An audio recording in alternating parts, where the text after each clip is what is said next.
All right, so number 9 Michigan is visiting Nebraska. This is going to be a night game at Memorial Stadium there in Lincoln. Michigan currently a 3.5-point favorite. This is upset alert for me, and not because I think Michigan isn't good enough to win this game.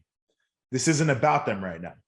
This is about Nebraska right now, because they're going to have an energized stadium because of what they did last week and how they've been building over the last few weeks. And I think this is a team now that, and I talked about it in the post-game show that we did, but they had no penalties in the first half of the game. They didn't turn the football over. I mean, that's winning combination for them, because their biggest issues, they're penalized. They have turnovers and they play bad special teams. They played great special teams in this last game. I think the things are starting to click for them at the right time. And I think that Scott Frost is really trying to get his marquee victory of his tenure. Like, this is the one that will set the table for what the future of his career at Nebraska will be. It has all of the makings for an upset alert type of game to me. I'm not going to make any predictions. What I am going to say is, and kind of the way you set the table for this. This is a chance for Michigan to answer the question you asked me in the earlier segment, right? This is a chance for them to answer that. Are you for real? Do you believe the hype? Is this what we're going to do? I think this is their chance. And then I think, just as well as you said it, I think for Nebraska, this is Scott's chance to save his ass. Yeah, really is where it is. I think it's his chance to save it, and I don't think he's running out of opportunities where they can be moral victories. I don't think that this game can be a moral victory. I think it has to be a real W in the column. So that's where I see this game, and I think there's a lot on the line for both teams. I think Nebraska has more to lose, but I think I got that. Michigan has more to lose. Nebraska has more to gain from this game in terms of what they do and the direction everything's heading. So you know what I mean? The moral victory comment's really interesting, because I think that the narrative on Scott Frost has changed a little bit to the fact that we are seeing improvements from his team, and he's been able to be competitive in games where, he's going up against a top 10 ranked Oklahoma and a top 15 ranked Michigan State, or top 20 or whatever they were, excuse me, at the time that game was played. But there is a certain point where you also say, is getting close who he is? Are they ready to take that step? And for his sake, I hope they are, because I really do like what I'm seeing out of them. All of that to say, this to me has unique shades of a potential upset. Also wouldn't be surprised if Michigan went in there and boat raced them because they're trying to make a point too. And I think that's the type of team that Michigan can be right now. I mean, they've got the makings of that as well. Interesting game. I would just circle that one as, I think we can learn a lot. The final one, this is the game of the week, period. Penn State visiting Iowa. This is the number 4 versus number 3 matchup. Iowa's favored by 2 in this game. Over under is 41.5. So you were alluding to this, and I'm going to get this one off of my chest a little bit. So as many interceptions, I think it's 12 up to this point, as Iowa's been able to come up with this season, their secondary has given up some plays. They've given up some explosives down the field.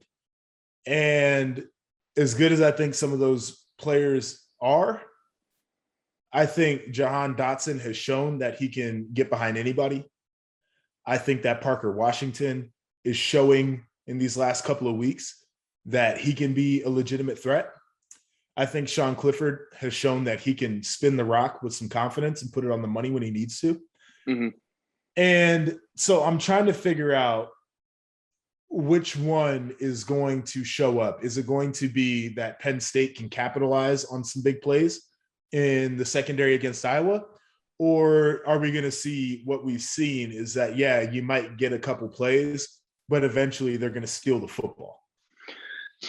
I don't know, but here's my thought process if I'm Penn State going into this game.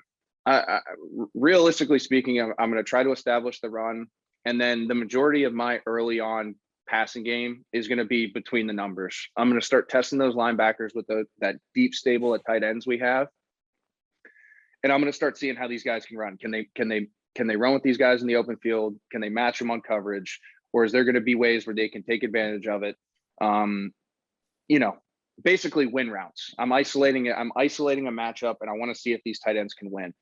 What that's going to do is that's going to start garnering some safety attention, especially if they're playing quarters. No matter what it is, that's going to start garnering some safety attention. Mm-hmm. And then that's where I think you start seeing the tight end goes and grabs the safety, and Jahan runs a post over the top type of stuff. And I think that's how Penn State needs to build. Get the ball to Shontan quick early, find those mismatches between the numbers, and then start attacking outside as the game wears on. And I think that's how they're going to create. I think that's how they're going to create those shots. And ultimately, like I said, if Penn State can get up early in this one, I feel like that's going to put Penn State now in the driver's seat, because defensively, I don't think Iowa's seen a defense that's this athletic and this good. So we'll see if Iowa can hold on to the football and take care of it. And on the flip side, I think Penn State has some distinct advantages from personnel standpoints to exploit. And as long as they do that, they'll be all right and they don't turn the ball over. Yeah, this will be I think the point about Iowa not having seen a defense like Penn State's, and you're obviously the offensive guy, so you would know better, but I can say from playing on defense that when we played teams that hadn't seen a defense as good as what we were able to put out on the field, there's a certain shock value. Yeah. Like, you walk out there and the offense is like dazed and confused, like what the heck is going on? So I think that is a really big point there.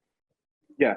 And I think that this game is going to be so energized. I think it's going to be just awesome.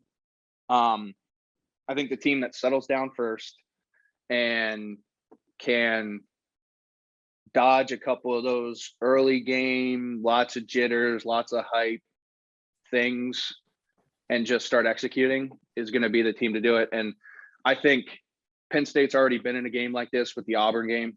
I think that's an advantage they have over Iowa heading into this game. So, like I said, I think Penn State settles in.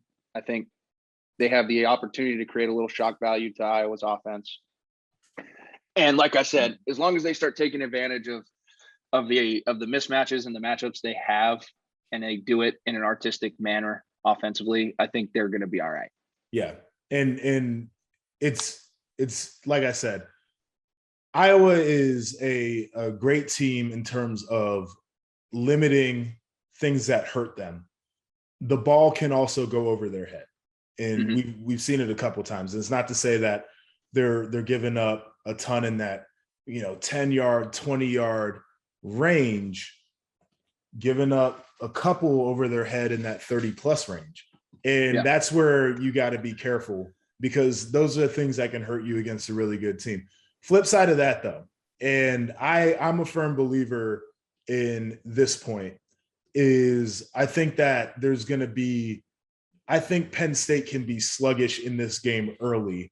And I simply say that because as I evaluate some of the offenses that they have seen, and it's not to say that I think Iowa's the best offense out there. I don't know if they've seen anybody who calls plays the way that Brian Ferentz has been calling plays. It's a good point. I think the matchup on the field is obviously unique. I think this is as unique of a coaching matchup as we're going to get this year too, because I think Brian Ferentz is a really good offensive coordinator for Iowa. I think Brent Pry calls defense the way that offensive coordinators call offense. He's a really good Mm-hmm. coach. And then you look at Phil Parker for Iowa, who obviously is a great defensive coordinator. He's got that thing figured out over there. Mike Yurcich is as explosive of a play caller. Creative. He's really creative. Yes. Yes. That is a great word, as we've seen in this conference. The coaching matchup is going to be really unique here.